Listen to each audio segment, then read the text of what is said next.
Peacemaker finally did the thing. Who saw this coming? Yes, if only everyone on the internet wasn't correct. I think James Gunn was like bashing at his keyboard going, no, I thought I seeded this so sneakily. I hope not, because it was such an obvious thing and it wasn't that hard for people to figure out. It's the most basic of premises. Oh, it's an alternate reality, but it's Nazis. Yeah. And the reveal was a little harrowing as far as Adebayo goes, where it's like one got out. So like the implications of that is pretty big. Yeah. But we also have 2 episodes left. We've actually haven't reviewed this in a few weeks because we found there was little to really say. I mean, instead it continues to be a competently made show that doesn't really invoke much reaction from her. Yes, it's also a bit slow. It feels like a movie premise, basically. But instead of just giving us a 2-hour movie, they've cut it up a lot. Netflix is usually really bad at this, where it's like, oh, this 8 episodes could have been just a really long movie or 2 really long movies. But this is like, most episodes don't even have a beginning, middle, and end. Most episodes are just like, this is the next bit that happens, as if you watch 20 minutes of a movie at a time. This one feels the most like that, where season 1, I felt there was a bit more, this week we're going to go attack the honey factory and then have a photo and we've made team. Yes. This week, Vigilante's in prison, trying to kill Peacemaker's dad. Like, it's they felt like there was things to do. Right now, it feels like Vigilante has done very little. He's just kind of been there. He's being funny, though. We still love him. For instance, this week was the team goes to the other universe. Like, that's what they accomplished. They got to the other universe. We got a little reveal. Last week was Chris gets kidnapped and then realizes he wants to go to the other universe. It's like, it's kind of one decision being made by people. Whereas you're right, season 1 had the interpersonal conflict growing. Like, the team had to come together and actually do a thing. There was a big threat. Whereas this season, there's no big threat. Yeah. Because it's just kind of Frank Grillo being like, I don't like that Peacemaker guy. I'm going to make his life shitty. Because they could have done the very typical thing of getting the band back together. But that could have been it. And it's almost like they half did it. Like Adebayo's trying to do something. Harcourt is just fist-fighting a guy. Yes. There's going to be some mad editor fan editor who's going to make this 2 hours and 20 one day. Yeah. But it's still a good show. It's still a good show. It kind of needs to be compared to like a sitcom almost, where we don't really do much in an episode, but I'm happy enough to watch these people. You watching it because the tone's kind of fun, the humour's kind of fun. But, you know, sometimes it might have been all right if this was just 40 minutes. What are we going to do this week, guys? Yes. And if this was a network show 20 years ago, it would have been right alongside Supernatural doing that, or Smallville, you know. Yeah, because the show itself doesn't have a story engine. No. It's literally just like, hey, follow Peacemaker for a bit. Watch him do a thing. It's interesting that obviously I know he's the main character, but he's everyone's goal. He's like, yes, true. You know, it's interesting. We all have to go to this universe to get Peacemaker. Frank Grillo's like, I fucking hate Peacemaker. Even that other universe is like, we need Something's a Peacemaker. There's a hole. Yeah. So, it's weird, isn't it? Let's talk about the best thing about the episode, though, is the new and improved Lex Luthor, in my opinion. Not to say that he was bad. I love Nicholas Hoult as Lex Luthor because I feel like I know what he can do. Yeah. Like, I know what was there. But the movie...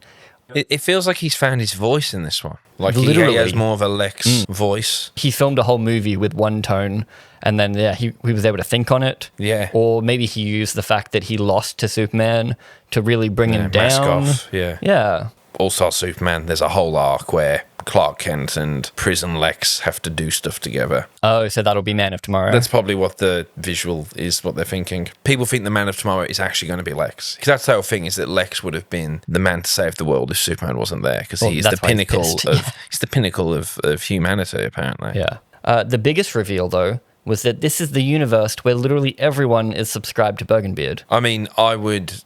No, I can't say that. I would stay in that world.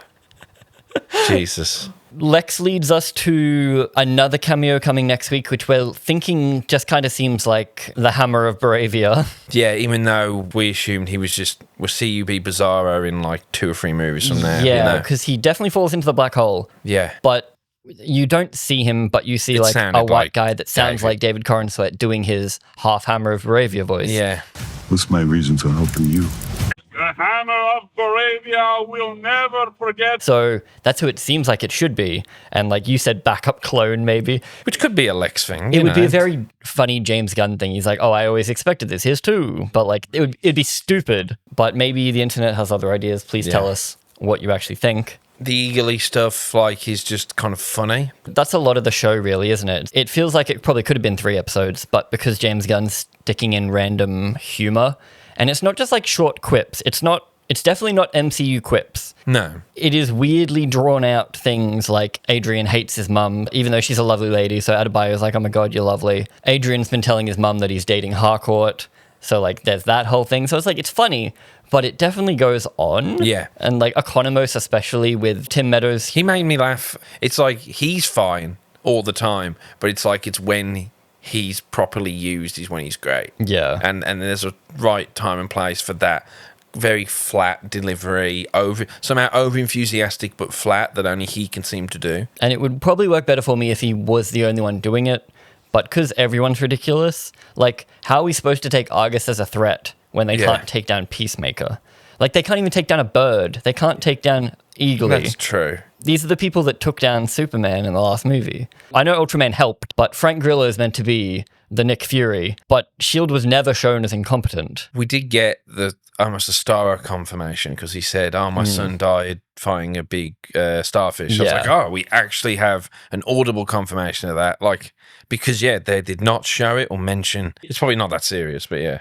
But is that almost weird that, like, he does have to verbally confirm random bits? Because, like, that felt shoehorned in. That little conversation, how he's like, as you know, 007, this part of the world is canon. And everyone's like, oh. Because James has said whatever is seen or mentioned is immediately canon, which then leads you to just think, now the only thing that is up for grabs is who was on that team, like Harley Quinn or Idris Elba's character. James has also said that the last 2 episodes of this season will have DCU changing revelations or like consequences, which is a weird thing to put in your kind of niche Peacemaker show. I mean, I'm sure people are watching it, and not that we're the barometer of this, but I just get the sense that this isn't exactly the hot talking point of the internet. Yes, I don't really know anyone watching it, because I know a bunch of people that saw Superman, they were like, Superman's great, but like no one's being like, I'm really enjoying Peacemaker.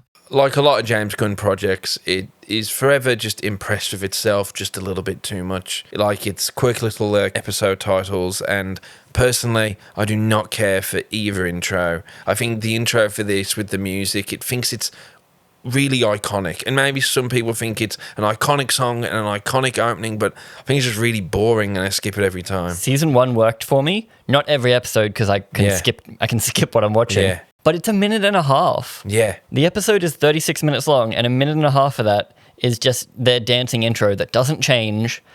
It kind of alludes to a story, I'll give it that. Like, the choreography is subtly like, this is what's going to happen this season, but not enough for me to watch it every time. The preview for next week is literally them escaping the world.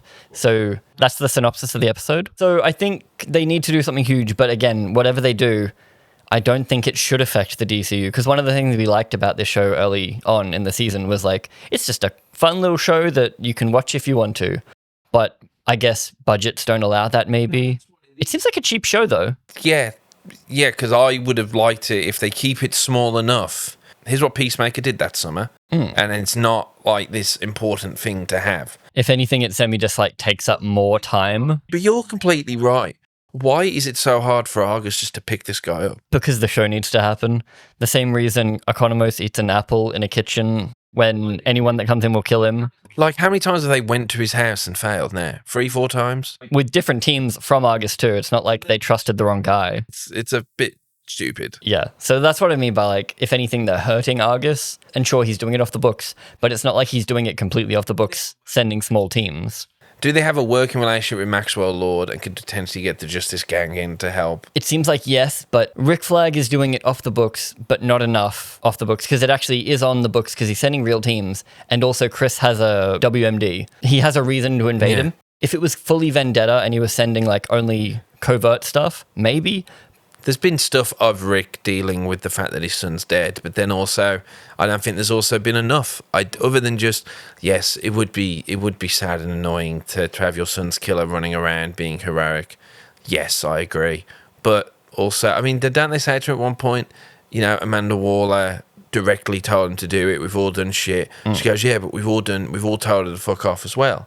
It's like, well, he's also a fucked up guy who was in prison for, you know, killing people. So That's what I mean. It's like, it's a weird little show, which I'm still not mad at and I'm still going to watch, but I probably would have preferred to forget about it and then binge it all in one go. Same. And John Cena continues to be a wonderful job acting. I feel bad because, him and Harcourt are like yelling at each other and she's like, I punch people in bars to feel things. And he's like, I love you, but I killed your boyfriend and now you don't love me and we all have emotions. And it's like, they're both acting and I like it, but I don't care because it's just a silly little show. And also the show doesn't feel like it cares because it's flip-flopping. It's always sticking its tongue out a little bit, isn't it? Yeah, so I don't know.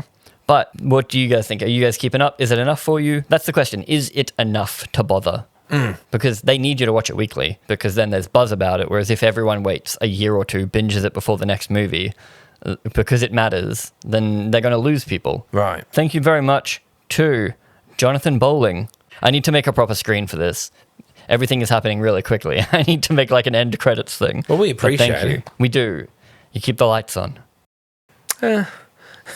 I keep my lights on.